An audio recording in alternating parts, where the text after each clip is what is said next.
Okay, I am going to call the Wednesday, February 5th regular board meeting to order. We'll start with roll. Director Assad Lucas, Here. Director Battistelli, Here. Director Goldstein, Here. Director Marsh-Holshin, Here. Director Potter. Here. I will entertain a motion to approve the agenda as stated. So moved. Second. Director Assad Lucas, Aye. Director Battistelli, Aye. Director Goldstein, Aye. Director Marsh-Holshin, Aye. Director Potter. Aye.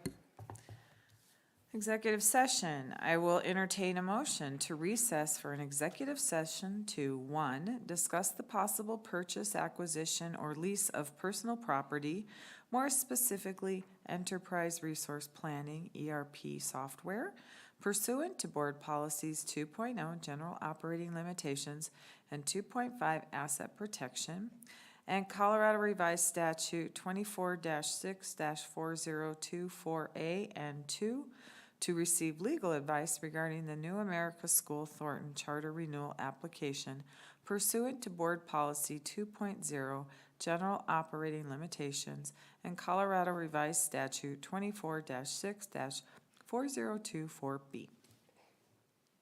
So moved. Second. Director Assad Lucas, Aye. Director Battistelli, Aye. Director Goldstein, Aye. Director Marsh-Holshin, Aye. Director Potter. Aye. We will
All right, we are going to reconvene.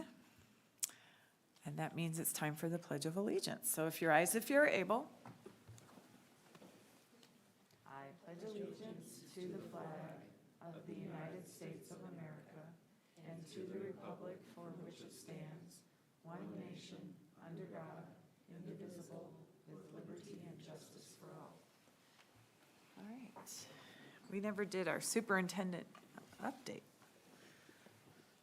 Thanks, Lori. So I'll just share a few things that are pressing in the system. One is related to the issue of immigration, deportation. We are spending a lot of time fielding a variety of issues, questions, concerns, and activities on a pretty much daily basis.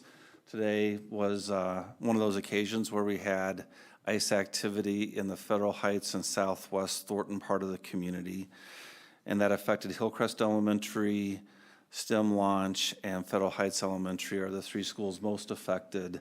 In the end, we believe that it's possible that the parent of one of our second grade students at Hillcrest was taken into custody today. When I say believe, there's just a lot of things that you hear that are often presented as fact, and sometimes as you dig deeper and try to get more directly to the source, some of those things change a little bit in terms of what has transpired. But that may have happened. We also believe that child is in the care and custody of a neighbor and trusted adult right now. But beyond that, there's just lots of angst and fear. There was some ICE fans in close proximity to STEM Launch, and a lot of parents who are concerned about either picking their kids up from school or leaving their home to go get their children. So we spent quite a bit of time today, a subset of our team working through that, doing some communication to that part of our boundary.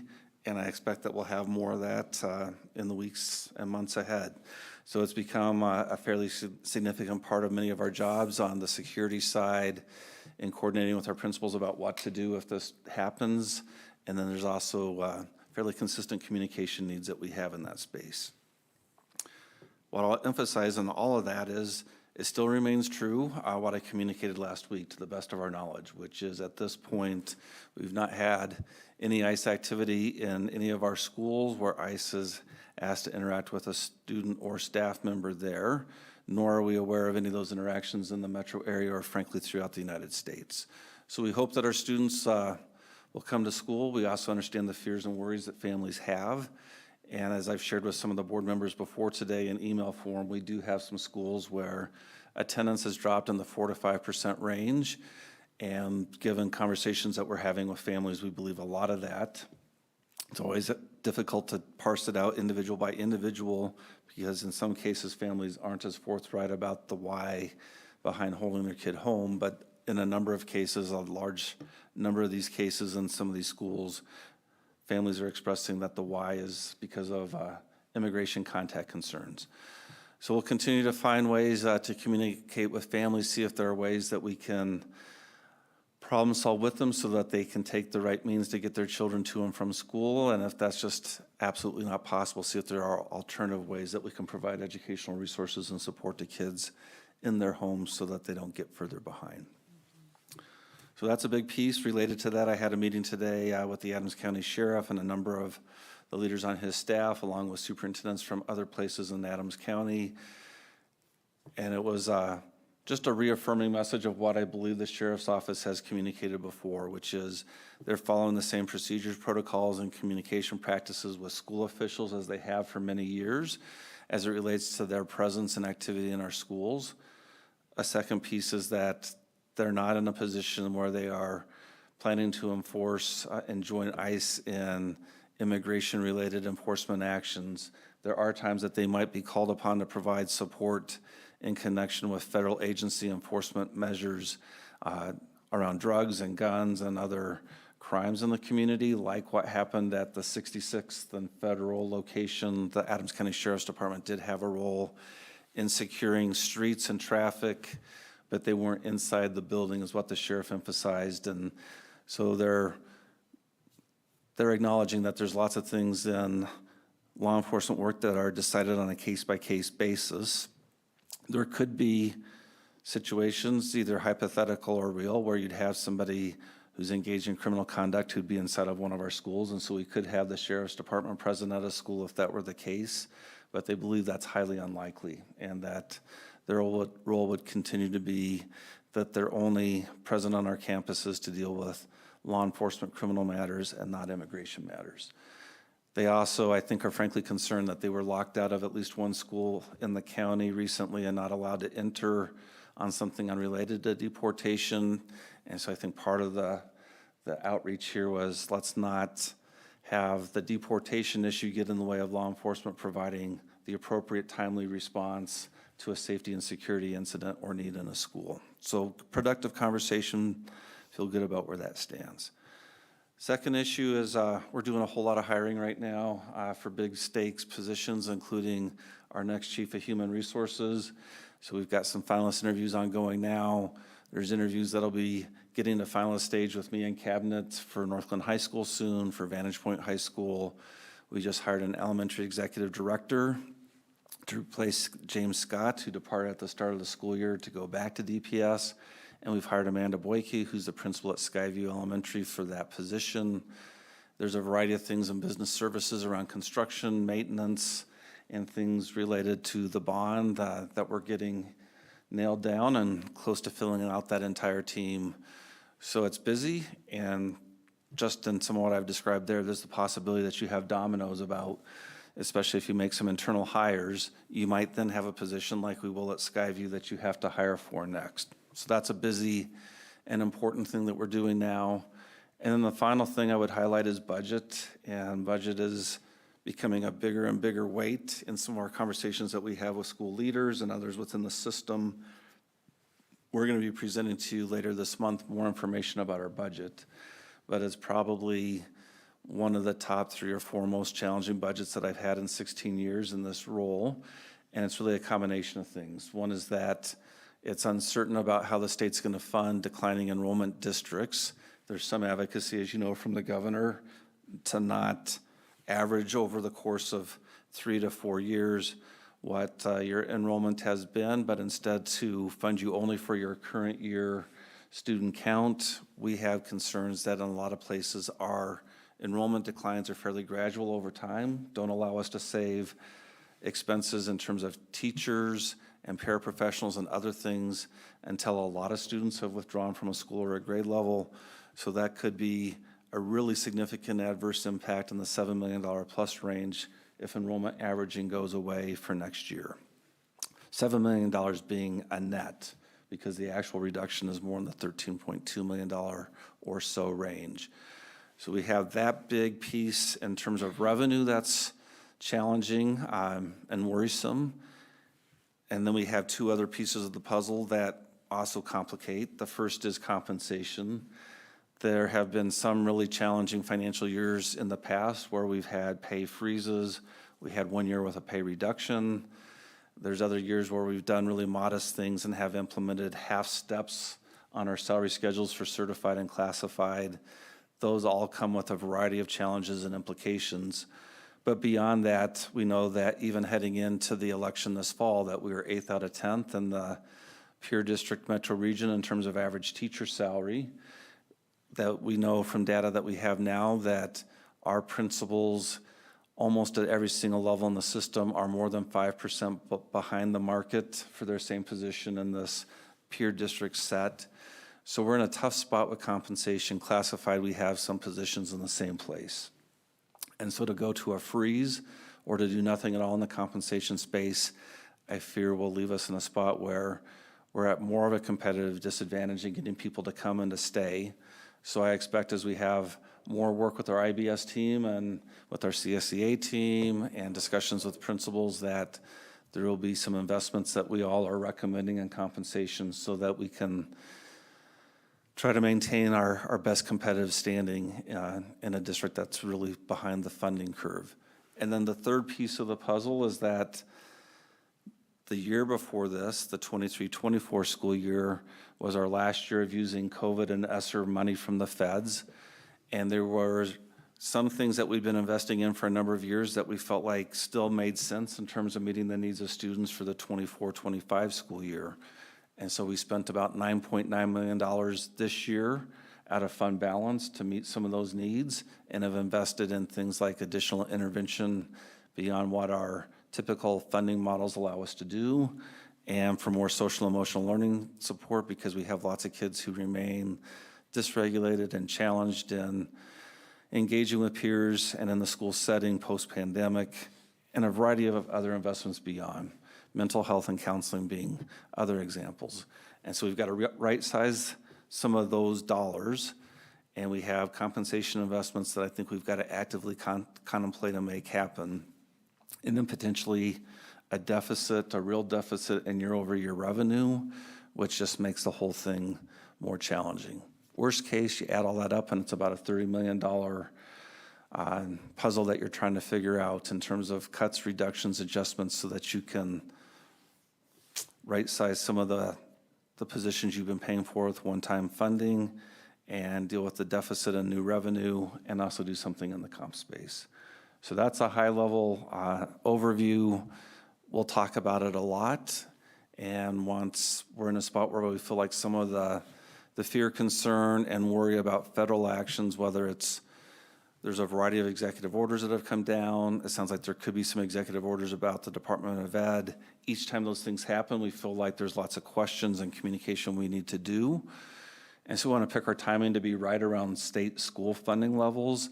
But in the next couple of weeks, unless we get signs that things are going to move in a direction that's more similar to the status quo in terms of school funding and formulas, we're likely to ask our community to start reaching out to legislators in a really aggressive way, because there's a lot at stake for our kids and our community for next year. So those are the big three for me. Thank you. Thank you. Director Potter? Thank you, President Goldstein. Over the last 3 years on the board, there's been plenty of times that I've been amazed and grateful for our staff, but I find myself being deeply grateful for our incredible staff. They are so compassionate, and they lead with thoughtfulness and intention through what is uncertainty, and it doesn't go unnoticed. I spent some time the last week or so meeting with different community leaders in the district, our Education Association leadership, City Council, commissioners. I mean, I met with a lot of different leaders, and to see the amount of compassion that has come out from all of them, and to be in such a unified place to really support our community the best that they can, has really been wonderful. And I'm truly grateful to live and serve alongside each of them. And again, I'm just so grateful for the thoughtful, intentional leadership of our superintendent and our cabinet and our principals and everyone, because it is a tough time. And I just want you to know it's not unnoticed, and we really appreciate all of you. So thank you. Thank you. Director Marsh-Holzman? Thank you. I guess I'll start with my third bullet point of my comment, which is it is National Counseling Week, and so thank you to all of our counselors. And given today, and my family and I took on a number of Venezuelan kids that were here that needed a place while they were getting on their feet, and we feel for them as they are just trying to go through and live their lives and earn and do the things that they came here to do under this fear. So not only am I watching constant reports for that, I'm watching them for our families as well. But I would like to reiterate, as I know the letter that came out from the district did, and I believe us up here all believe, is that please send your kids to school. Please know it's a safe place. We want them in school, and I know our staff, the amount that we add on our teachers to have this have to be added on to is just really unfair. And there's no other way to say that. So I hope everyone takes advantage of our wonderful counseling this week and every week. Also, happy Lunar New Year to everyone, and I want to give a shout out to our amazing staff, because every day my daughter has told me new things about Lunar New Year, because STEM Lab has done, and I mean, I'm sure all of our schools have done an amazing job, but the art teacher at STEM Lab has just gone above and beyond, and now I know more about Lunar New Year than I ever did. And if anyone is around this weekend with little kids, or elementary school kids, I guess I should say, consider sending them to the North Glen Theater Camp on Saturday. It's a great opportunity for our kiddos, and the high school theater group does a great job, and they get to do a little performance at the end. And finally, I know we're in February, and so happy Black History Month to everyone as well. Thank you. Director Battistelli. I have a few big updates, but I wanted to start in honor of Black History Month with, well, not ironically enough, but with a poem by Nikki Giovanni, a famous African-American spoken word artist and poet, entitled Black History Month. And the poem goes, "If Black History Month is not viable, then wind does not carry the seeds and drop them on fertile ground. Rain does not dampen the land and encourage the seeds to root. Sun does not warm the earth and kiss the seedlings and tell them plain. You're as good as anybody else. You've got a place here too." And I chose that predominantly, Black History Month, but also because that's the message that we want to send our kids. They all belong here. They all have a right to learn. And it's more important than ever that we embrace them and show them that we care. I had quite a few visits this week, or last week. I visited, a couple weeks back, I donated blood at STEM Lab, my son's school, and Alexis's school. And it was great. They are doing a PBL on synthetic blood. And so the kids got to watch the blood draw process from Vitalant. I put the emphasis on the wrong syllable. And it's just so fascinating. They have all of these tools they're going to use to try to create synthetic blood that doesn't separate in their engineering class. And I just love things like that put kids in that driver's seat and really encourage them to think like scientists and engineers and historians and things like that, that sort of stuff. I also visited Eagleview Elementary with Lindy Peterson, the principal, and Kyle Hartman, thank you. He's the new vice principal, wonderful guy. He used to work at North Glen Middle School, I believe. And they have some great stuff going on there. I think their attendance rate is better than it's ever been. It's like 93%.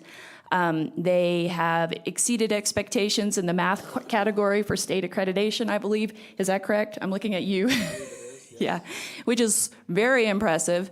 And so they have a great staff culture. They have great student culture. I think they've seen a really big drop in emotional regulation issues among their kids. And so just kudos go out to them for the great work they're doing there. I also had a wonderful visit at Cherry Drive. And they have some great progress there too. The principal's really looking forward to the survey that's coming out, the results around staff culture, because she thinks she's seeing some really wonderful changes. And while I was there, the staff were playing The Sound of Music with their kazoos, and they seem to be having a blast. So I think she's doing pretty good. They also are meeting expectations according to state accreditation standards, and I think she said they have a really solid MTSS process. They're just keeping on, doing a good job holding down the fort there. And then I also visited New America School, and I thank you so much, Myra and Michelle, for inviting me into that space and welcoming me. And I was able to kind of poke my head into a class where the kids were writing murder mystery novels. And I suggested that they check out Myrtle, because it's a really fun logic puzzle book that you can do with your kids. And my son and I sit there and we try to reason who did what with what where. So it's like Clue over and over again, multiple iterations. And it's a great brainstorming device for English classes. So thank you again for letting me visit. And then anything else? Oh, thanks to our school counselors. I wanted to do that shout out too. And I also have to shout out to two particular school counselors I've had lots of experience with thanks to my own son, Amber Choi and Shelby Haggard. Amber Choi at Glacier Peak, Shelby Haggard at STEM Lab. Wonderful people, have made my son's experience 10 times better just through being there. I think that's it. Thank you. Director Assad Lucas. Good evening, everyone. So I'm going to apologize ahead of time. President Goldstein and I flew back today from DC. I've been up since very early our time, and so if I'm a little slow in the processing, forgive me. So I was going to start out also with recognizing school counseling work, but I'm going to save that for last. To highlight Black History Month, while in DC on Saturday, we got there a day early, and so we can go do fun things and explore. And one of the first things we did was go to the African American History Museum, and we got there very early, even earlier than we needed to, and we held out the cold until we could get in. But I don't think, I mean, I've never been there before, had any idea of the impact and how moving and the history. If you do go, plan on 2 days. I mean, we were there almost all day, and we still didn't even get through all of it. I don't even think we got to one level of it, and one of the levels we did this quick go through because we had to get to another museum at 3. But yeah, it's and you learn these things, and you know these things, but then you're there, and you're getting to read experiences and see it and understand it and the connections, and it is so moving.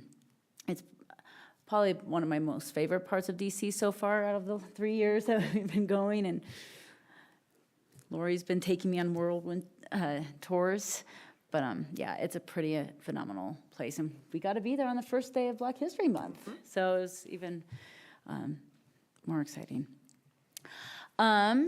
So on January 16th, I attended the 5 Star Foundation Board as a board liaison to it, and they were just talking about their own strengths and connections that they have that they can bring to the board to help meet the overall board's goals and achieve what they want to continue doing great work for kids in the district.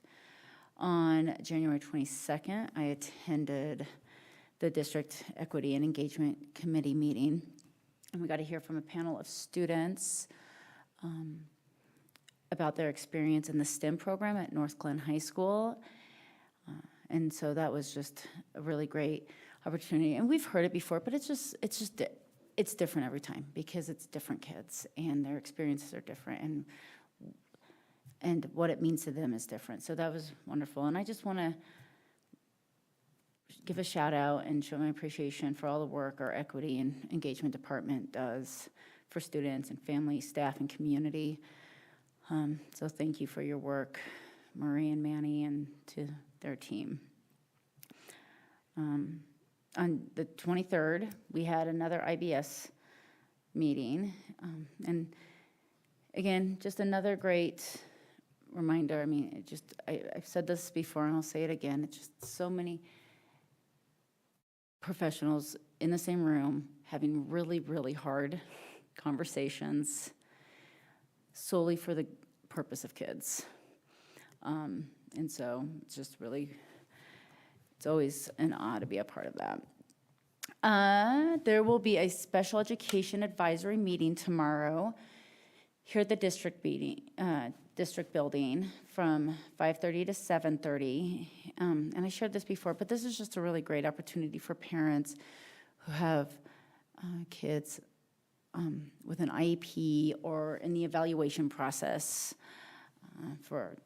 to receive services through an IEP, to just seek more clarification, understanding about the process, about services, so on and so forth. And I've attended these before, and it's great. There's veteran parents, new parents, sometimes even parents that feel like they need to do this, but they don't know how. And it's just a really great opportunity to get people together and understand and ask questions and get clarification.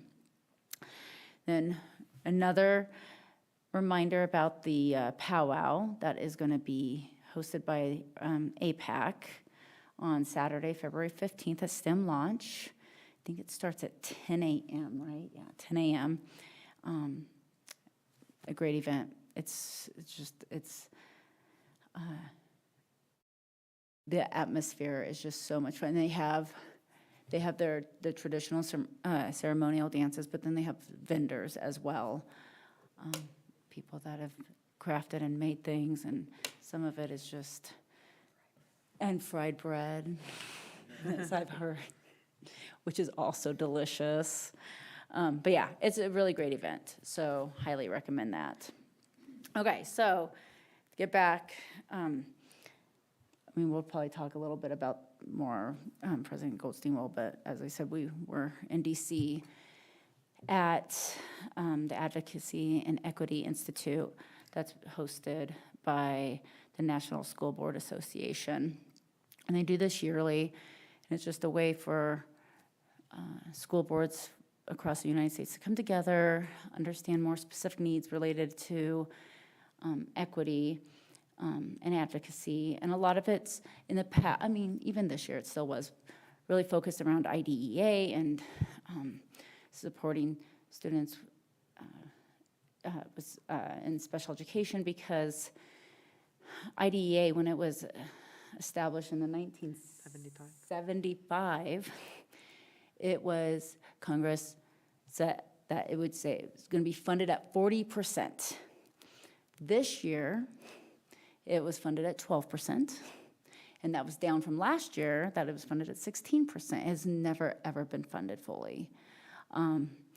And so, we're there every year advocating for that, trying to get Colorado delegates to support that. This year was a little different, because not only were we continuing to advocate for that, but then advocate for education in general. And, one of the things that I focus on, just because it's close to my heart, is Title I funding. And with rumors and wants of the Department of Education being dissolved, that would significantly impact Title I funding, which is our most at-risk students. And one of the things I would share with our Colorado delegates is my kids have always attended Title I schools, and just because that was our neighborhood school, and fortunately for them, they come from generational privilege and wealth, but most of their friends do not. And so these are kids that are such significantly impacted in many, many, many ways, and even more so now, these past few weeks. And really sharing those stories. And one of the things that they said is, if you have stories, if you have experiences, if you have things, to share it with them. So that is my call to for everyone here, watching, parents, is if you have concerns about your child, the future of your child's education, concerns about special education funding, concerns about Department of Education, please reach out to your congressional representative, your U.S. senator, because they want to hear those stories, and it is necessary that they hear those stories and the importance of education and it being adequately funded along here with Colorado. But so we're gonna fight both fronts. So going back to school counselors, another area that's close to my heart. I have my second master's is in school counseling. I went back after working in the real world for a couple years, and got my master's, and I worked in schools for a few years with refugee and asylum-seeking students in Denver Public Schools and Aurora Public Schools. And it is a job that is thankless. Even when you say it's just, our school system wouldn't be able to function at all without our school counselors and our support staff, social, emotional learners, everyone. But our school counselors do so much. And again, within the past couple of weeks, there's been a lot of falsehoods and misinformation about what school counselors do. And so what school counselors do is they meet the needs of kids. They work hard for kids. They're often the first person first one in line of response for kids. It be academics, it be social emotional, it be relationship stuff with peers, social emotional, but I mean, they're just the first. Their priority is college and career readiness. And I think we are starting, hopefully, to learn that we can teach our kids and get them ready to go in the world. And if they're not emotionally ready, socially ready, they are not going to be successful. And so that's where school counselors come in. They come in with the academic aspect of it, but also supporting them in the ways that they need to do that. They are not, I know some of the rumors of that, they try to persuade kids or influence kids in some way. And that is false. Again, they're there to support. They do not provide mental health services. They are not licensed professionals. They're there, though, to determine if that is a need so they can refer them out. Again, they're the first line in response to those things. So thank you to our school counselors. You do so much. And again, going back to that persuasion or indoctrination or, whatever the messaging is, one thing I've said when we were in Washington is that if our teachers and school counselors had that kind of power, then kids wouldn't be in front of their phones nonstop. So there is that. Those phones and that social media and that internet seems to be a lot more powerful, and that is what our school counselors are trying to fight against, to make sure our kids are healthy. So, all right, that is my soapbox and what I have for the night, and so thank you, everyone. Thank you. First of all, I want to shout out to Anna Otto.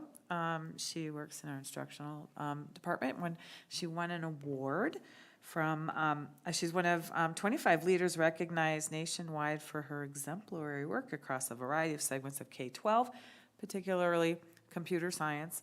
And we were given a really nice article about her and her award. And I think I even put a few good words in for her at some point in this process. It was great. And it's really neat if you have a chance to read it.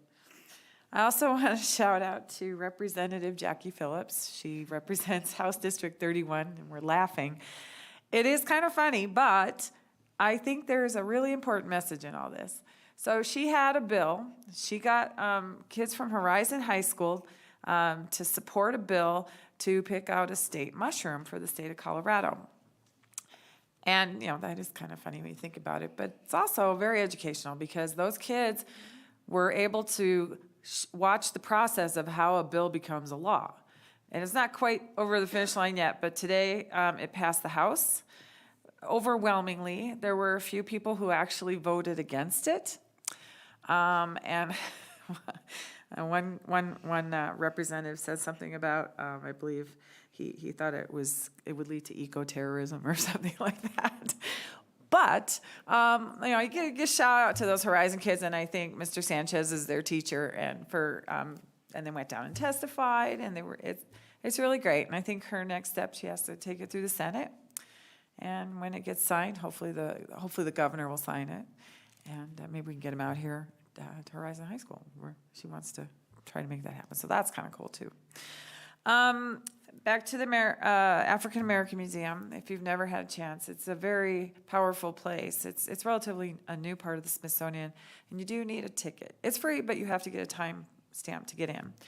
And it really shows the good and the bad and the ugly of African American history. The good being all the contributions they've made to the arts, music, sports, video, movies, music, and the things that they went through as a people, because they did not come here on their own free will. And it really does a nice job of showing how that all happened, and it's very, I kind of likened it a little bit to the Holocaust Museum, in a way, because does, that's a very sad place too. But this did have bright spots in it. And I really enjoyed going there too. And then we went to, as Amira said, the Advocacy and Equity Symposium. Yesterday, we spent the whole day on Capitol Hill, and we had appointments in every legislature, Colorado legislature and Senate. And so that was 10 different meetings that were set up, and they were set up so we could each go to about 5. I think I went to 6, but it's interesting, the conversations that we had in those offices, where we actually had to say, please do not support getting rid of the Department of Education. Please do not support getting rid of the title funds or putting conditions on the title funds, and emphasizing that public education is so important for every single child, and we need to make sure that every single child has access to public education. And please do not support vouchers or education, what they call it, educational opportunity funds, which is vouchers, which is money that can be used in any institution, educational institution, including private. Public funds need to stay public. And so we spent a lot of time emphasizing that, because that's very concerning. And, we have some of the Colorado delegation that supports that. And I don't, not to be political, but it's been made political already. And I'm just going to address the elephant in the room. Yeah, so I too went to IBS, and I went to the Equity and Engagement Committee. And I'm sorry, I'm tired. It's been a long day. Okay. And tomorrow I'll be down at the Capitol under the Gold Dome. So busy. Okay. Looks like we're on to board business. No, wait, back up. Sorry. Public comment. No one has signed up to address the board during public comment. Okay, well then, okay. Board committee liaison reports. Is there a DAC report? There sure is. So the DAC met, I think not last week. Was it last week, Bo, or the week before? Okay, so we did meet last week. I feel like I've been alive for a year, but it's only been like a week. So, and it was a really good conversation. The focus was on the district, on the survey that we send to our school accountability committee members around spending priorities and our UIPs. And Bo was able to share a really robust set of possible areas to focus on in those surveys. So I think that the DAC group now has a good starting point for creating those surveys and getting them out to people in a timely manner. Bo can nod if he agrees. There we go. Thank you. Thank you. Do we have a FAC report? Yeah, the FAC met on January 23rd. Brenda McGee gave a readout of the 5.0 employee certification and monitoring of district policy. And Molly and Brenda also gave the 2.5 report on purchasing and acquisitions. And I'm reading this because in the reporting, I was just writing words that I don't understand. But shout out to our FAC committee members, because they really do. And they were asking really, really great questions. And I just am always in awe when I attend those, that the amount of willingness of very smart people to volunteer their time and help our very smart staff members. So that was it. And then they did FAC monitoring report work. So Thank you. LRPEC did not meet. All right, on to the board business now. We have a couple of folks here from the Rocky Mountain Partnership to just give us an update on what they're up to. So Jody and Ashley, I believe? Emily, sorry. And I see Bo coming over to help.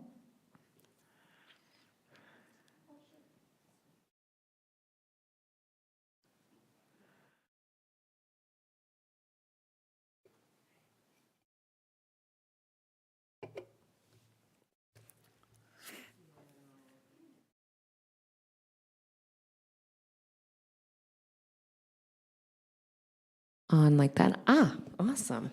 Well, good evening, everybody. I'm Jody Nowicki. For those who don't know me, I'm the Senior Director of Stakeholder Engagement with Rocky Mountain Partnership, joined by my colleague, Emily Sanders. I'll let her introduce herself in a second. And Bo, a leader in the work, is going to help us to tell you a little bit about what's happening through the Rocky Mountain Partnership, and in particular, what's happening with Adams 12. Most of you know this, but just kind of a quick refresher on who Rocky Mountain Partnership is and what we're doing. We are a place-based partnership that brings together community to support children and young people up to the age of 35 in achieving critical milestones from cradle to career. And we are, like I said, a partnership made up of a lot of cross-sector partners, including Adams 12, one of our longest-standing partners, on our Community Leadership Council, that is the table of C-suite leaders from across sectors that are really driving the decisions and strategy of this network. We're really honored to have Superintendent Gadowski and Lori Bailey, and then of course Superintendent Gadowski represented on our executive committee. But you can see all the different partners there. And we are part of a national network called Strive Together, Cradle to Career. And they are based out of Ohio. We're one of about 70 networks like this across the country. And not even late 2023, they set kind of a national goal to put 4 million more young people on a path to economic mobility. And the call to action was for partnerships like ours to name our number on how many more kids would be meeting milestones, which we were the first in the country to do. And when we talk about economic mobility, upward mobility, social mobility, we're really talking about these cradle to career milestones or outcomes, starting with being ready for kindergarten, 3rd grade reading proficiency, 8th grade math proficiency, graduating high school, and then enrolling in completion some sort of skill training or post-secondary program credential, and then being employed at a good wage. And so these are the milestones we know young people need to be meeting, but they're also measurable metrics that we can set goals and measure progress against. Since the last time we were here, we have taken a little bit more of a statewide lens in addition to this region. Our current region in RMP is Adams County, City and County of Broomfield, the City of Arvada, and the City of Aurora, the entirety of those cities, even though they cross multiple counties. And so when we look at it at a state level, it's over 826,000 young people not meeting these milestones. For our region alone, it's over 123,000 children. And my data team is very clear that you can't say exactly what percentage of young people that is, but it's about a third of young people in this region. And so when we think about our region, last year, or 2024, we set our goal at the end of 2023, early 2024, that 71,000 more young people who aren't already currently meeting those milestones or on the track to meet those milestones will be by 2030. And I mentioned the gap that we currently have is 123,000. That 71,000 gets us back to where we were before COVID hit, which admittedly needed work anyway, but this is the first phase of a phased approach. So our strategic plan, the Resiliency Project, focused between now and 2030, is really focused on getting us back to where we were, while also acknowledging that there's a lot more work to do beyond that. We've also set those targets by outcome, so how many more young people does that mean hitting each of these outcomes? And we have it broken down by year. We also have it broken down through an equity lens. So we're looking at different segments of the population on the back end. But for this current school year, we're really hoping to see about 3,398 more young people hitting those milestones. And then our annual targets go up by year. So I'm going to pass it over to Emily now to talk just a little bit about what we're doing about that to hit those goals, and really excited to highlight in particular the work that we're doing with the district. Thanks, Jody. And thanks, everyone. Good to be here tonight. I'm Emily Sanders. I am the Senior Director of Collaborative Action at Rocky Mountain Partnership, the newest member of the Rocky Mountain Partnership team. And so I think I've met some of you, not all of you. So thanks for having us tonight. As Jody mentioned, we have 3 strategies to meet our 2030 target: Target Champions, High Impact Projects, and Advancing Policy Initiatives. And I'm excited to dig into each and outline how our partnership with Adams 12 overlaps with each for the board. The first is Target Champions. So Target Champions are direct service providers like Adams 12 whose work directly impacts at least one of the cradle to career outcome areas that Jody talked about. They commit to specific and measurable goals that will help more young people achieve those milestones on a path to economic mobility. We have 12 Target Champions currently, ranging from school districts like Adams 12, as well as chambers, higher ed institutions, community organizations, and employers. They each have or are setting their individual targets, and together are creating a really unifying movement in our community towards that shared goal of 71,000 more young people succeeding by 2030, impacting county-wide outcomes. And for context, to date, we have about 40,000 of the 71,000 goal claimed by Target Champions so far. So great progress, and also more to do in terms of engaging partners in this work. And at this point, I'd love to invite Bo up to talk a little bit about your experience as a Target Champion, your targets that you've set, and how this supports your district's work. Awesome. Thank you, Emily. Thank you, Jody. Glad to have you with us tonight, board members. Superintendent Godowski, it's good to be with you. The Target Champion work has been a nice extension of work that we do already as a district, and to be able to think about the work we do as part of a contribution to securing the economic and social vitality of our county, I think is really important. Much of the Target Champion work you see on here is hardwired and embedded into the work that we do every day, and I've been really fortunate internally to have a lot of support around the work that we've done initially looking at our data and setting some goals, and then of course thinking about the implementation and strategies to get there. So I want to publicly express appreciation for Dave Baina, who's in the room tonight. You know, anytime we're talking about our data and smart goal setting, Dave's going to have a seat at the table for sure. Lori Bailey, who is heavily involved in the Rocky Mountain Partnership, also has been a thought partner in this work. And then when you think specifically about the goals that we've taken on, which are the middle range in that Target Champion work, we work closely with Kim Brady, our Executive Director of Curriculum and Instruction, and Christy Weaver, our Director of CTE and Post-Secondary Readiness. So I want to talk a little bit, if I may, about our goal work and how we're contributing to that roll up across the county of those ambitious goals that we have in place to create more economic opportunity and mobility to young people and young adults throughout our county. So third grade reading proficiency, we know and have known for quite some time, is a huge indicator of future success.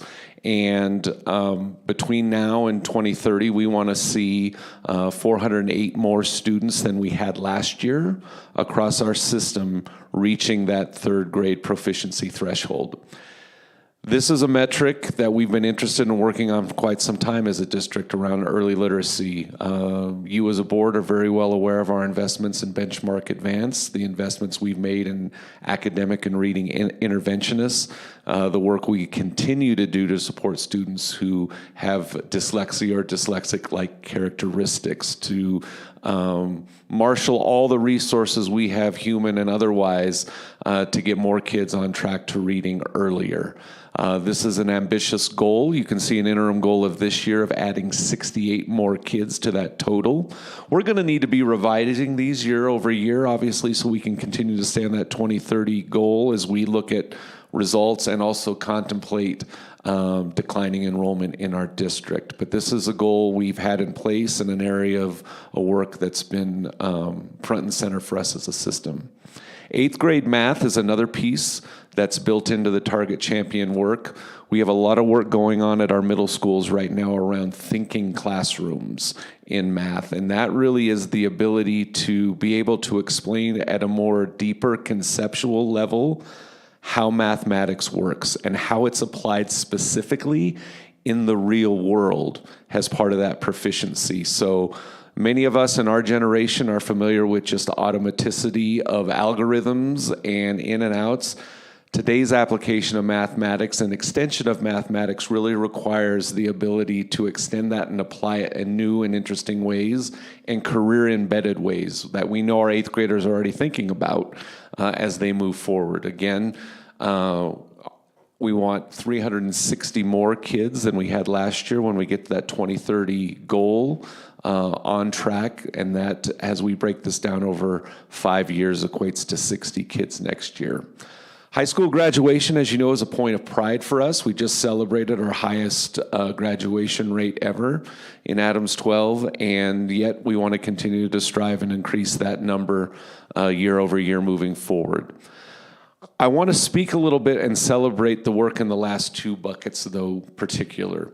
Enrollment and then skill attainment in CTE pathways. You know, we have invested heavily and done a lot of work over the last several years to increase opportunities and access for our students in our CTE courses. And even though we won't know until we get through this year and have a complete accounting of not only the enrollment and the completion and then the credential attainment, there are some interim measures that we are aware of that we're excited about progress in this way. The first thing that we're really excited about is that we've been able to embed some core academics into a few of our most popular CTE programs, that being diesel and welding. We're able to embed high school mathematics credit into those courses, which allows kids to stay on campus for those double periods, be able to check off a math course for graduation, and still take the CTE course they're interested. As you know, a barrier often for kids is to go from their comprehensive high school, where they have to access a core content class like mathematics, and then try to get over to a CTE campus to take one of these courses.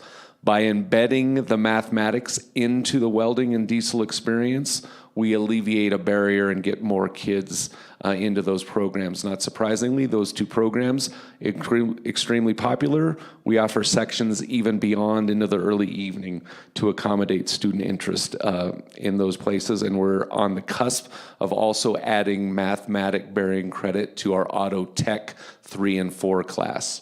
And we are going to continue to find ways that we can do those standards crosswalks and have more core credit available and embedded within our CTE programs.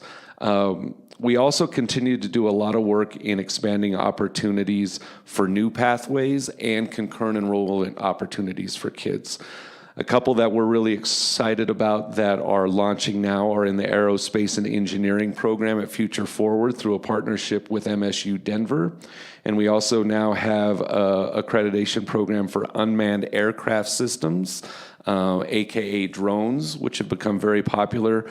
And part of that program allows our students to earn an FAA Part 107 remote pilot's license, which is foundational to other aeronautics and pilot licensing moving forward.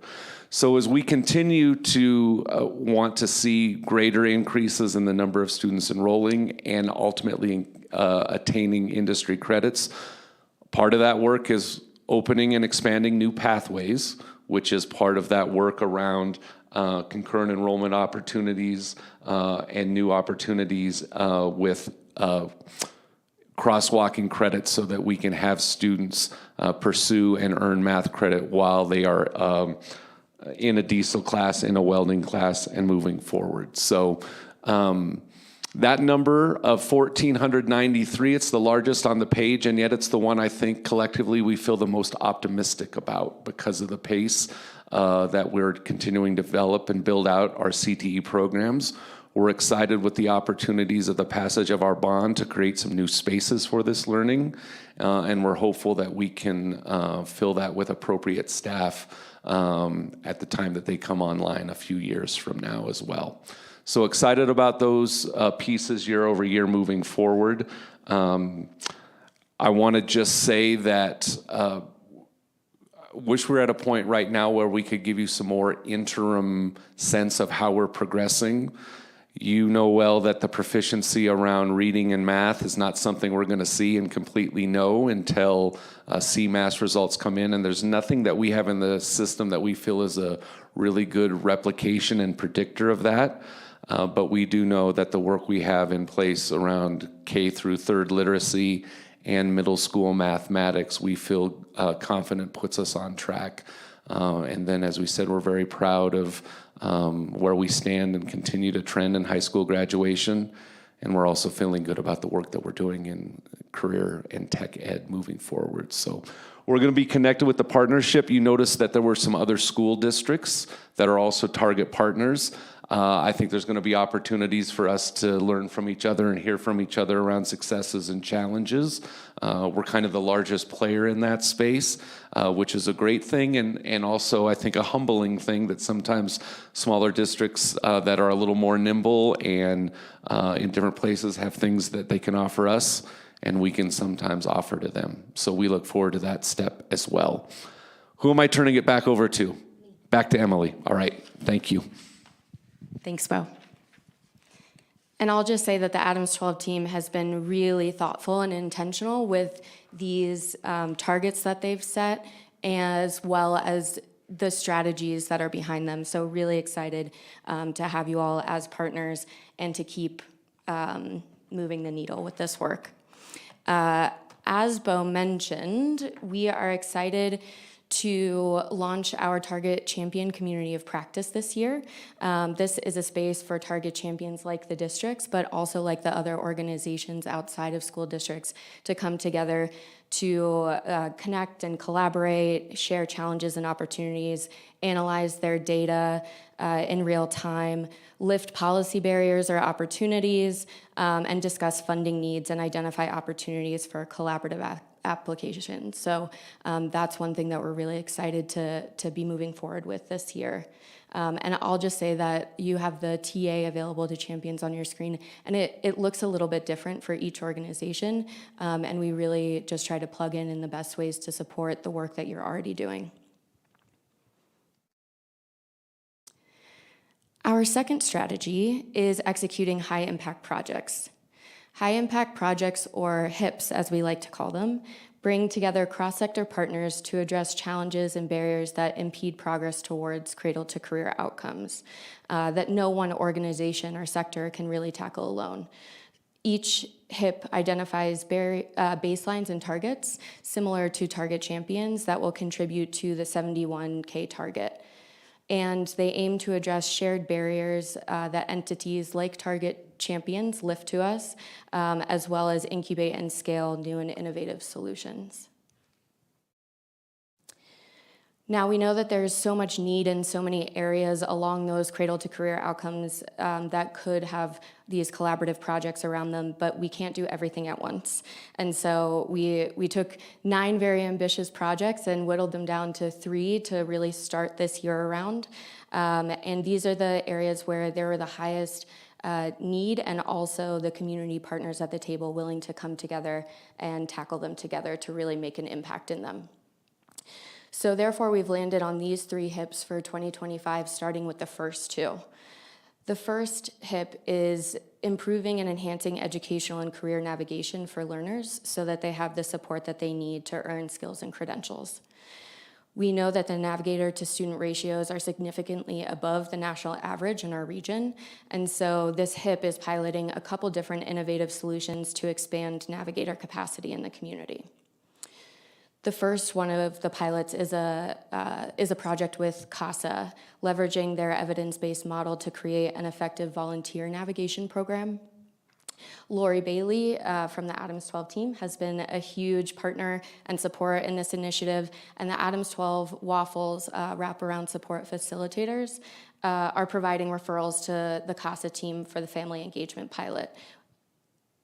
It's focusing in this first iteration on students who are experiencing chronic absenteeism, and we see the potential to expand beyond that specific target group in the future, but really focusing on students who have intersecting supports that they could use. We're really excited at the potential of this cost-effective volunteer navigation program and really the potential to scale what works, as there are CASAs around the region, around the state, and really across the country in different judicial districts. And so we really see the potential here and are excited to have Adams 12 at the table to really understand what it takes to make this work. The second pilot within the navigation HIP is re-engaging learners to complete credentials and degrees, finishing what they started, but may have fallen off the path too. So this is working with Adams County Education Consortium primarily to leverage innovative AI and technology to support navigator capacity, not to supplant by any means that really critical one-on-one relationship, but to support and enhance their capacity and have some supplemental supports there. The third pilot that's not up here is really new and is a workforce development pilot program that's being developed with the City of Commerce City and Community College of Aurora, leveraging municipal navigators to support learners across high demand, to obtain high demand certificate or degree programs. And so each working group is very distinctly different and is meeting individually, as well as really coming together to learn from each other and share what's working in these really distinct areas to hopefully grow and scale to support more students navigate their path to earning credentials and ultimately gain employment at a good wage. The second HIP that you see there is expanding and enhancing training sites. We are convening districts, community colleges, chambers, and a growing list of workforce development partners to see really what region-wide alignment on CTE programs could look like to ensure there's consistency and quality across programs offered, and that programs are really designed to best meet the local industry needs. So Christy Weaver has been engaged to represent Adams 12, and this is in pretty early stages, but excited for this to continue to build throughout the year. This is really to better align employer needs with training opportunities for learners. And lastly, the third HIP is around increasing learning at work opportunities, because we know there just aren't enough currently for our students to have access to these hugely important experiences right now.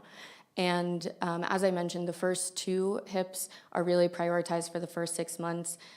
This HIP hasn't quite launched yet, and we'll get it up and running hopefully in the second half of the year, but really want to make sure that the first two are up and going before we bite off too much. And as I mentioned earlier, part of what we're really excited about for both the Target Champions and the High Impact Project work is the opportunity to bring partners across the network together to go after collaborative funding opportunities to accomplish these shared goals. Our message and impact, we believe, is so much better and stronger together, and so we're really excited to dig into these opportunities this year. For example, we were recently invited to submit a request for qualifications to the Wallace Foundation, which would allow us to deepen our collaboration and strengthen the systems that support adolescents furthest from opportunity. This is a $5 million grant over 5 years, which would be huge for our partnership and for our community. And we're really grateful to have Adams 12 being a primary partner in this initiative. We're grateful for you all for writing a letter of support for our application, and we really hope we get the opportunity to work closely together and thoughtfully building and implementing this initiative if we're awarded. I will also just put out there that if you as the board are interested in how you can get involved or support this, the district's work and the partnership's work, I'd say the main ways are to connect Adams 12 teams to partners in the community that could help advance the Adams 12 work towards those targets in their Target Champion work, or to connect the Rocky Mountain Partnership team to partners that could be Target Champions or involved in high impact projects. So as you're out in the community, if you come across partners, we would love to connect over them. And finally, our last strategy is around advancing policy initiatives. We know we can only reach our 71K goal by advancing policy, everything sort of from little p to big P that remove barriers for young people reaching cradle to career outcomes. We use our CLC, Target Champions, and HIPS to identify policy opportunities and barriers, and our 2025 policy agenda that our network has approved includes securing funding for public education, expanding skilled training, education, and workforce learning opportunities, and reducing housing barriers, particularly that disrupt education and employment. As part of our approach to policy, last year we announced the launch of our statewide Cradle to Career Collective policy coalition to really build our influence in the policy arena, and Jody's going to touch on that in just a minute. But another main aspect of our approach is our Civic Influencer Fellowship Program, which you all may be familiar with. It's a 9-month program for 16 to 18-year-olds in the region to really build their leadership and data-driven decision-making skills to ultimately, hopefully, springboard them into leadership roles in the community. They receive expert training and a stipend in addition to hands-on learning opportunities like gathering community voice and perspective for our HIPS, as well as advocating for policy and ballot initiatives like the 2024 Adams 12 mill levy and bond. We're so grateful to have had the opportunity to work with Adams 12 on those initiatives and are excited about the impact of the bond that passed. And we hope to be able to partner on future initiatives as well. We're also really proud and excited to have several civic influencers that are either Adams 12 5-star school current students or alumni serving in this year's cohort. And with that, I'm going to pass it back over to Jody to wrap us up. Promise I'll wrap us up. We actually tried to get some of our civic influencers here, but it was a difficult evening. So a lot of conflicting priorities. But Emily mentioned the Cradle to Career Colorado Collective, which many of you were at our State of the Partnership luncheon last fall where we publicly announced this. But really, I think at the highest level, what's important to know here is that we're working to get some more teeth at the state level around policy. And so we got a grant from Strive Together, our national affiliate, to launch this statewide policy initiative, which is the collective. And here we go. Really, it's to be able to go after those big policies, but also to be a space where other regions across the state can also set targets towards that statewide baseline beyond the 71K that we talked about, and be a place for more shared learning. So we're not just talking about partners within this region, but really from across the state that are doing work, but marching in the same direction on the Cradle to Career outcomes. So more to come on this. Superintendent Godowski has been really instrumental in helping to shape what this is looking like, which we're really grateful for. And then the very last thing I don't have a slide for, but I wanted to just mention is that our team is in the process of revamping our publicly available interactive data scorecard that really shows progress towards the 71,000 goal around our outcomes, but also all the indicators that ladder up to that. Like Bo talked about, some of those things we won't even see for a year or 2 years after the fact, but there's a lot of data that we can track in real time that show as a region how are we progressing towards those goals. And so all the Target Champion goals, the HIPS, other things will be in there. And as soon as our data team gives us the green light, we'll send that to you all directly so that you can see that scorecard. Did I miss anything? All right. Well, that's all that we have for you. We know it's getting late, so we appreciate you having us here. And if there's any questions, we'd be happy to take them. Any questions? Thank you for all you do. Thank you. Enjoy the partnership and hang in there. All right. New America School Charter Renewal Application. All right, so what I will do is entertain a motion. We have a choice to make, a decision to make. So I'll entertain a motion to go with one of two resolutions, one to renew and one to not renew. So is there anybody who wants to make a motion?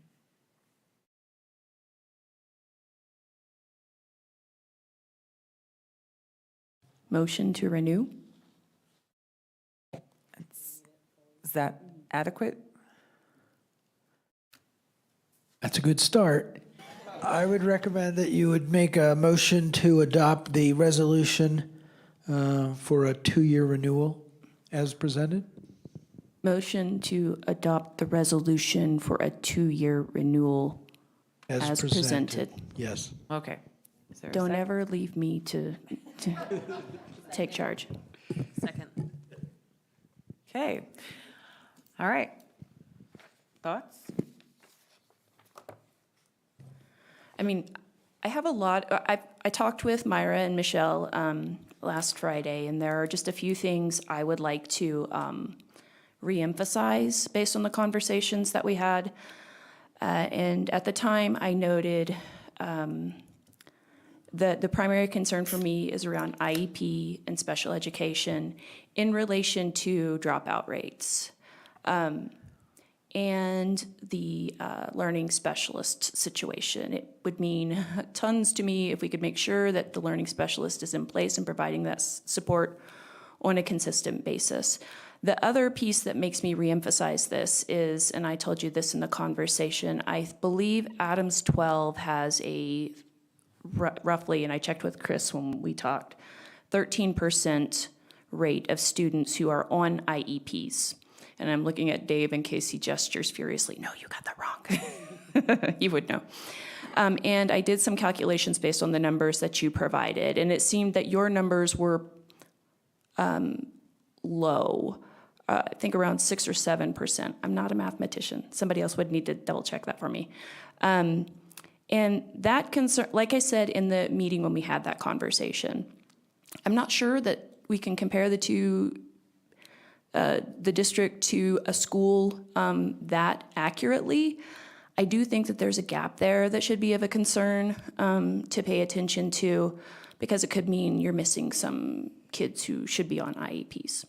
Again, I'm not saying it should be at 13% just like ours, but there could be some kids falling between the gaps there. So I did mention that. And we also talked about, the assessment piece. And as I said in that meeting, I understand the difficulty in that you have a complex student population that you're working with. A lot of them are emergent bilingual sometimes, or they're on different continuums, and trying to diagnose or assess from that IEP standpoint gets really cloudy. So again, I appreciate that. I do still think that it's an area that I would like to see you focus concertedly on. In my visit, I will say I loved the curricular approach that you're using. It's very culturally sustaining, and that means a lot to our student population who have Spanish origins or indigenous origins or Mexican, or wherever they may be from. And I do think that based on what I saw in the classrooms, you're working really hard to do that.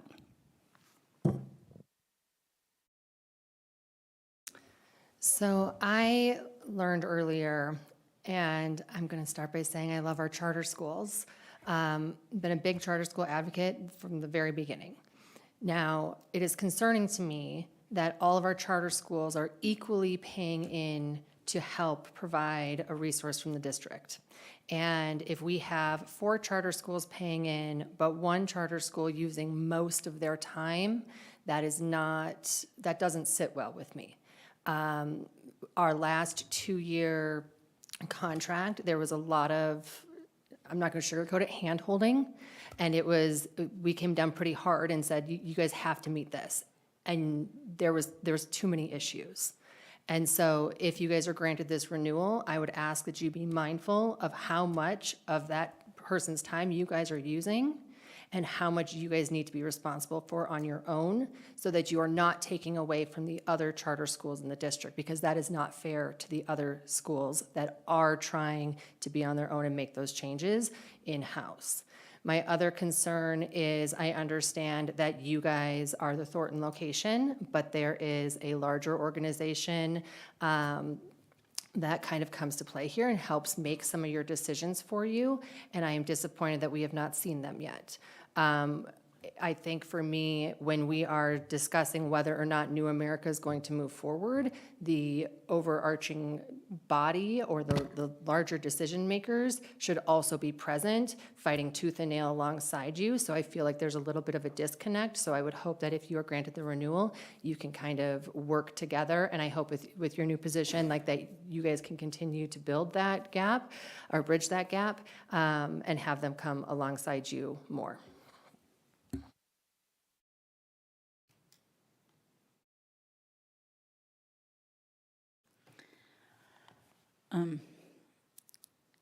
So I also have a lot of concerns, and mainly around the special education. But I want to start off with, I really appreciate the work you guys do. You do hard work.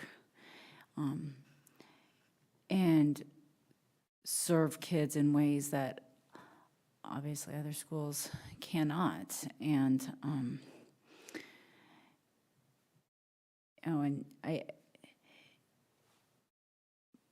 and with that being said, I think that also puts you in a position to have to get creative, but still having to make sure we follow the law and follow expectations. I think for me, because I'm not gonna lie, I'm teetering. And again, it's not because of, I think Myra and Michelle, you guys do hard work. My concern is support from leadership, from the top, and especially like financial, of getting money in to pay for these special learning services. I mean, it's competitive. We talk about it all the time here, how competitive this field is, and especially for special education providers.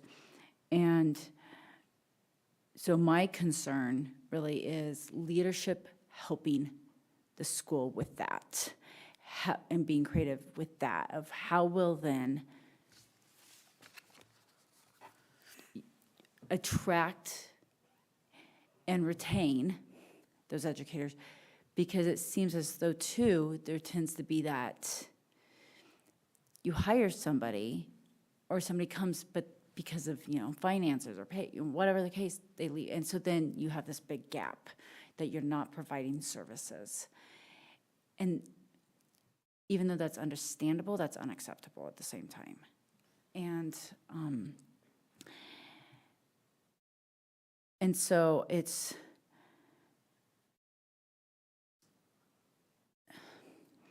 what I guess I really want to be guaranteed, is that that gap will not, if it happens, it's within a reasonable time. And what that reasonable time is that's so, it's up, what I think is reasonable is gonna be different than what, but these are kids that have to be served. By law, they have minutes in their IEPs that have to be met. And so I guess for me, a reasonable amount of time is based on that. There cannot be gaps, I guess is what I'm saying. And so that is my biggest concern, and I think there's, and even Paula, when you were speaking about missing, I guess too, and I didn't even think of this at the time when I submitted all those questions, but even gifted and talented kids, what we see is statistically, it's not statistically possible to not have kids that are identified as GT at New America. And so it's making sure getting that as well. But because of the law with special education, we cannot be having those gaps and those minutes not being met. That's really, I think, my biggest is support from leadership and special education. So So I would echo everything that's been said up here. You know, I come from a history where my parents worked with really high in need kids, and CSAP would come around and the scores were really low and it was really hard, and I saw how much hard work they put in and it didn't seem to move the needle. So I respect that, but we're not in a place where this is going to get any easier between special education and this population. In fact, I think we're pretty much in a place where this is going to get a lot harder.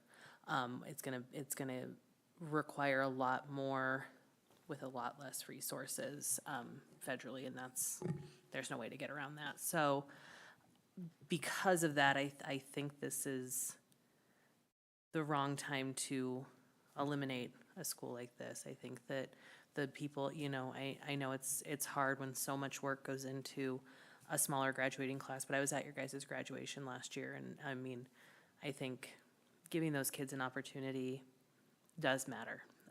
And it does matter in the environment we are in now.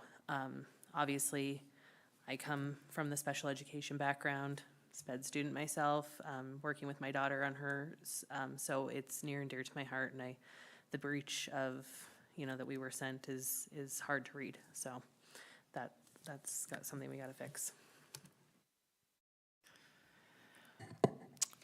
We've been here before. I've been on the board now for 6 years. I think you guys have been here. This is the third time. And I kind of lead with my heart on this one because I question how sustainable you guys can be with, you know, what you can pay your staff. And, you know, we said this 2 years ago. I'll say it again. Your board needs to help you. And they're not here. And what you have, but I've seen your passion, I've seen your dedication to what you do there, and the learning environment is a good one, but I worry. But I'm not really in a place where I want to be the one to pull the plug. You're still willing to fight, I'm still willing to let you fight, but I don't know how much longer that can be. So, our staff recommended that we renew, and I feel I'm willing to not give up on you. I mean, ultimately, I think that's the important point, is we want you to succeed, particularly, I can talk, 7:38, it feels like 11:38. We want you to succeed for our kids, right? We want them to have those opportunities, and I think that's the important part to remember as we make these decisions is I'm also making this decision because I realize you have at least 190 kids who rely on you as an institution. It's just a matter of, like everybody said here, we want Myra and Michelle to have the support from the top to do what they need to do to make sure those kids get over the finish line. And I guess one last thing I want to add. I know Chris mentioned this in his superintendent update, but attendance is going to become a bigger issue.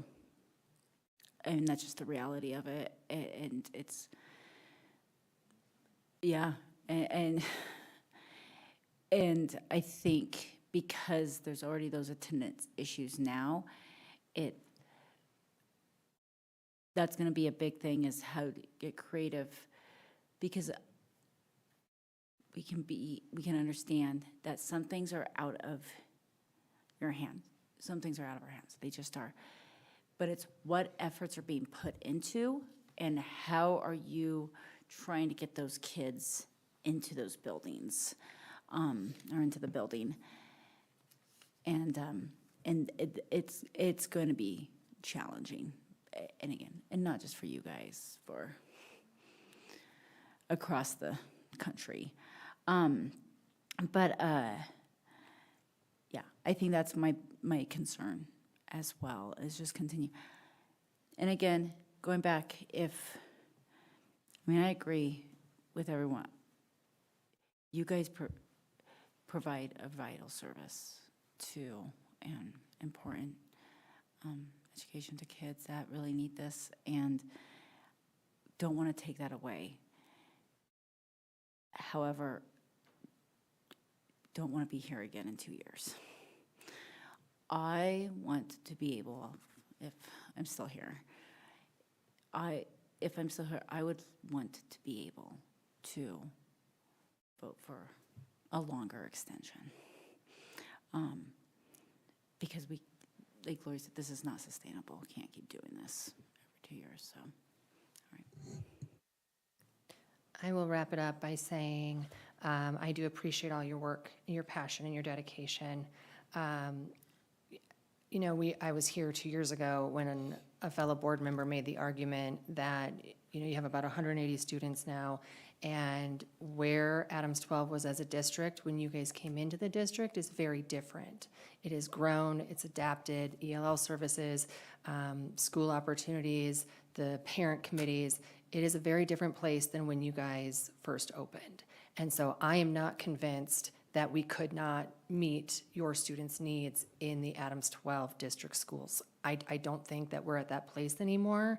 And so that, for me, is what this boils down to, is if you guys don't get renewed, will your kids be taken care of? And at this point, after the 2 years ago, after seeing all of the work of a lot of the staff, they have transformed, and I do think that they would be provided for in Adams 12. And so if you are granted that extension, I ask that you be mindful of that and look at what opportunities there are to support your students any way that you can, whether it's being able to send them to Future Forward or get your parents involved in committee groups, come to principal meetings, how you can adapt and grow alongside Adams 12 so that you do truly stand apart as that one place that is unique and different, because the passion is there. It is there. But again, I'm struggling to see, again, going back to the shared charter schools, it's not fair for you to eat up most of that pie when you're all equally contributing. So just be very mindful of that moving forward. So thank you.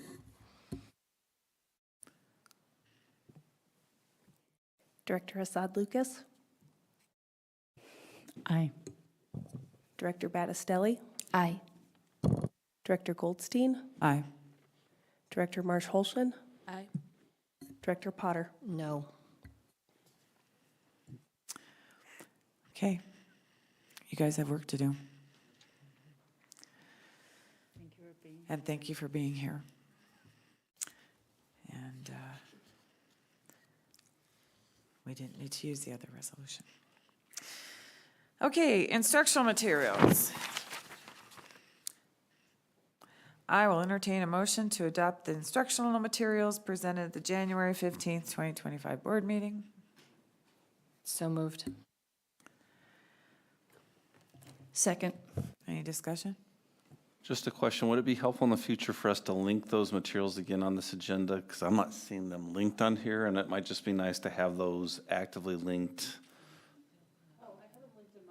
The instructional materials? Are they on there? They're in last week. Yeah, They were in last week's, yeah. Yes, that would be helpful. Say next time, let's link that on. Thanks. All right. And nothing else. Any other discussion?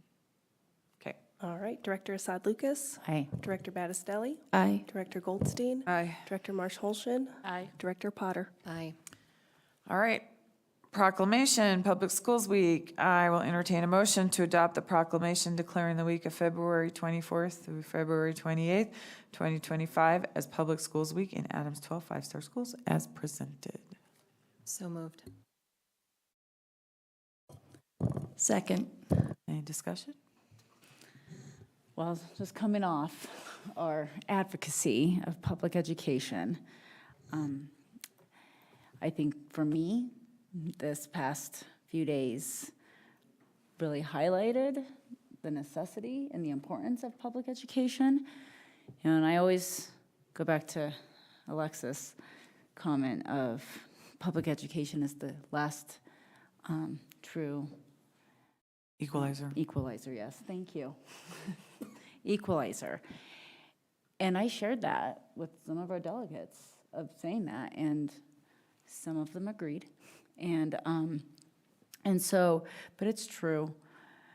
Without public education, our students with disabilities would not be served. Without public education, our most at-risk kids would not be served. Without public education, I truly believe, as a mental health therapist, that our kids would not benefit socially and emotionally to the degree that they do because of the services that public education has put forth to prepare them literally for the rest of their life. So,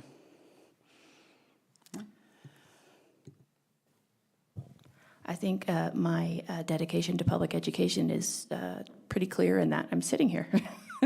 Otherwise, why be on the board? Public education, I always say it ensures that our kids are prepared to take a part in this grand experiment of democracy, right? And it also kind of helps break down barriers because they're exposed to kids who don't always think like they do, or believe what they believe, and it's good to meet people from different walks of life, and I feel like public education does a really good job of exposing kids to the diversity of our world.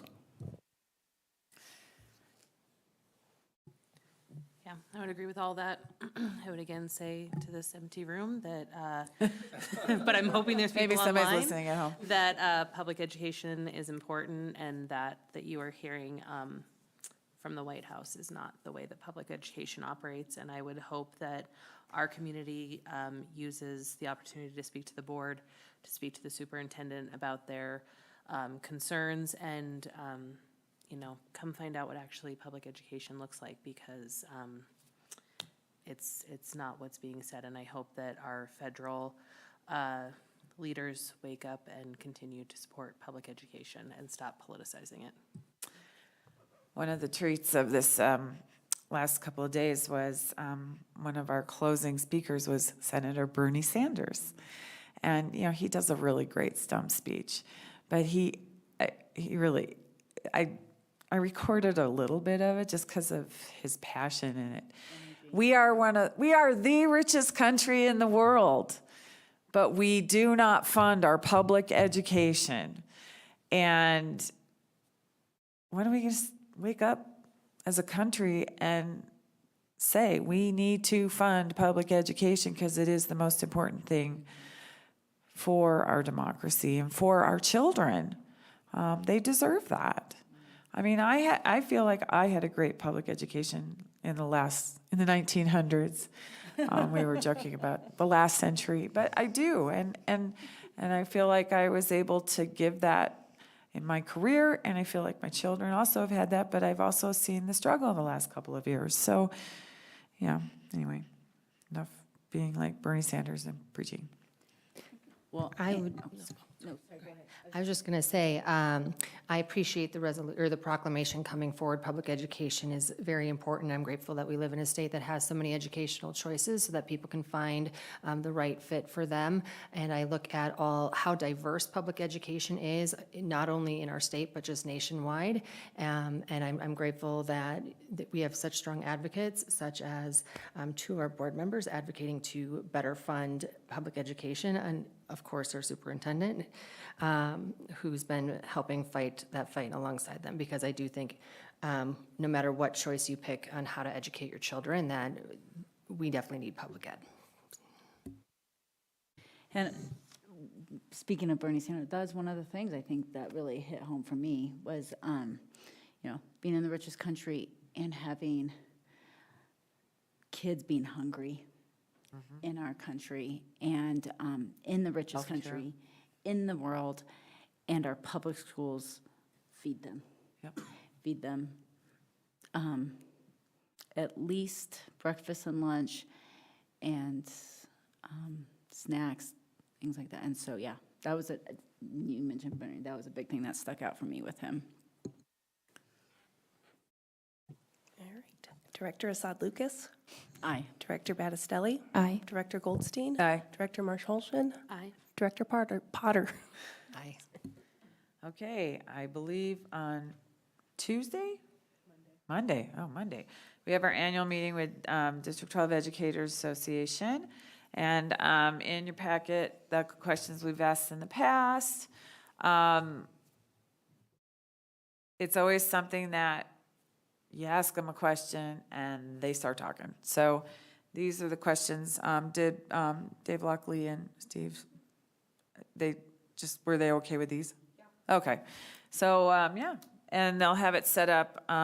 Usually what they do is they have us at a table with a group of teachers, and we just have a conversation and then we compare notes. So any comments about this?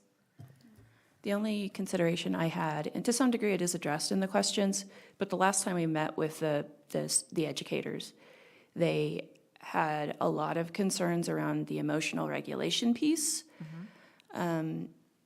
You know, we were still sort of fresh out of COVID-19, and so we were still trying to get a grasp on it. And I wonder if it would be helpful to, if it doesn't occur organically in the conversation, and it probably will, how things are going there. Just revisit that. All right. Okay, that's not a vote. I'll just carry on. Minutes. To approve the minutes of the regular board meeting minutes and work study session of January 15th, 2025 as presented. So moved. Second. Any discussion? Okay. Director Assad Lucas. Aye. Director Battistelli. Aye. Director Goldstein. Aye. Director Marsh Holshin. Aye. Director Potter. Aye. All right, personnel actions. I will entertain a motion to approve the personnel actions as listed. I can't even talk anymore. Resignations and terminations, transfers and reassignments, employment, leaves of absence. So moved. Second. Any discussion? Okay. Director Assad Lucas. Aye. Director Battistelli. Aye. Director Goldstein. Aye. Director Marsh Holshin. Aye. Director Potter. Aye. All right, as I said, Monday, we will be meeting with DTA, February 26th, the next board meeting, and you can see some of the topics that are on here. March 5th is going to be our community engagement board meeting, and have we confirmed that North Glen High wants us? Okay, great. And they'll have some kids, I guess, first to talk to, and you'll have dinner. Okay, and then March 19th, the regular board meeting. Any comments, questions, or anything before we adjourn? See you next year, Next year? because that's the way the week feels. Oh. Well, did you notice that we're off the week of American Education Week? Oh, no, that's the week before. Never mind. Okay, well, that's coming up too. And I just want to say, 19 hours straight now we've been up. We so have, yeah. We're going. We're We're going home. going it. Yes. All right, thank you, everybody. Good night.